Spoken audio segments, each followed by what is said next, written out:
3個行政長官候選人第一次同場辯論，唐英年多次質疑梁振英講大話，揭露對方講過香港遲早要出動防暴警察，又喺04年嘅時候阻撓商台續牌。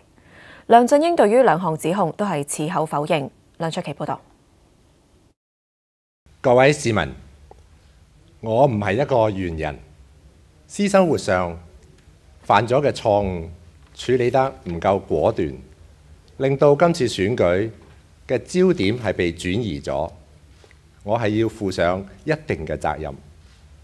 為此，我至誠地向全港市民道歉。唐英年喺論壇上先向公眾認錯，到咗自由答問環節，唐英年集中火力炮轟梁振英，先爆出04年佢擔任工商及科技局局長嘅內部會議討論商台續牌嘅內容。當年政府續商業電台個牌嗰時候，你提出個縮短商台嘅牌，照時間用行政手段去打擊言論自由，呢種手法係好得人驚嘅。你叫香港人點會信你呢？我相信你係睇報紙，唔係睇行政會議開會記錄啦。你唔好呃人啦。當時係一個高層會議，我在場，有好多其他人在場，我俾多一次機會俾你，你有冇講過？我喺行政會議裏面講嘅所有嘅嘢呢，全部係有記錄嘅。即係你有講過啦。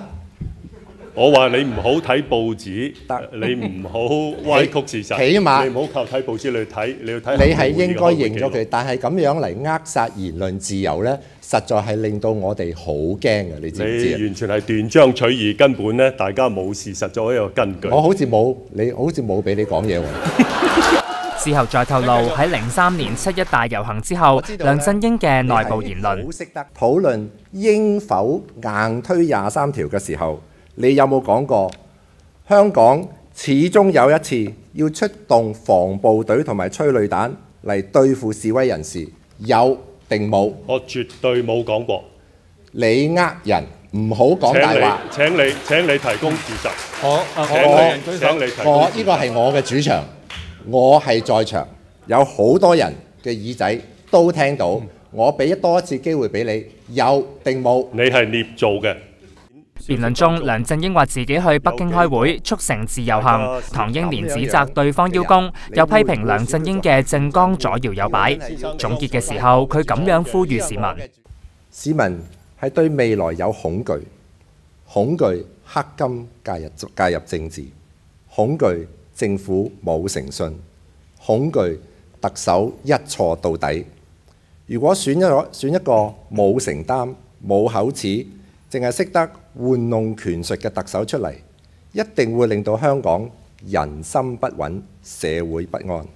Now 4文電視記者梁卓琪報導。梁振英喺辯論後記者會堅持話唐英年有關商台同埋防暴警察鎮壓示威者嘅指控係捏造。咁唐英年就話梁振英喺度講大話。我完全冇講過呢個問題。我哋討論嘅呢就係個23條嘅內容。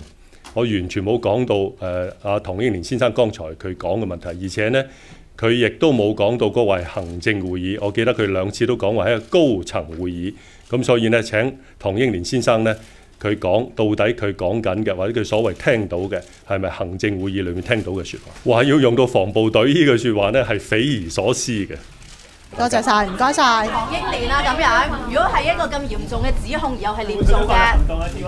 正話我喺後邊都有睇佢嘅記招個直播，我幾乎唔相信我自己嘅眼睛同埋耳朵，因為佢係可以當住你哋面去講一啲同事實不符，直頭去呃你嘅大話。